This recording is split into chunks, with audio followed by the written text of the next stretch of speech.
अयोध्या नगरी रे राम मंदिर रे रामलाला प्राण प्रतिष्ठा हेबाठारु वर्तमान पर्यंत भक्तों संख्या जेतिकी बढ़ुछि रामको प्रिय भक्त हनुमान को संख्या सेतिकी बढ़ुछि। प्राण प्रतिष्ठा दिन गोटे मांकड़ को देखा मिलता बेले वर्तमान अनेक संख्यार मांकड़ राम मंदिर रे बुलाबुली करुछन्ति। जार अनेक वीडियो एवं सोशल मीडिया रे देखा मिलुछि।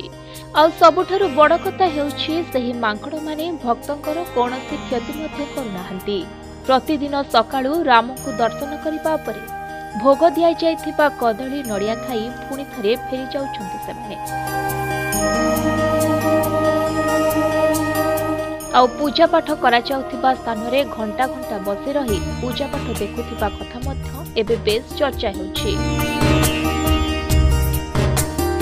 तेबे ही अयोध्या केवल राम मंदिर नुह नर्मदा नदी कूल अवस्थित एक हनुमान मंदिर रे मध्य हनुमान चालीसा किंबा रामायण पढ़ा जाउथिबा समय श्री राम को बानर सैन्य आसी मंदिर रे बसी हनुमान चालीसा एवं रामायण पाठ संपूर्ण ध्यान दे शुणुथिबा कथा कहिसंती मंदिर पुरोहित।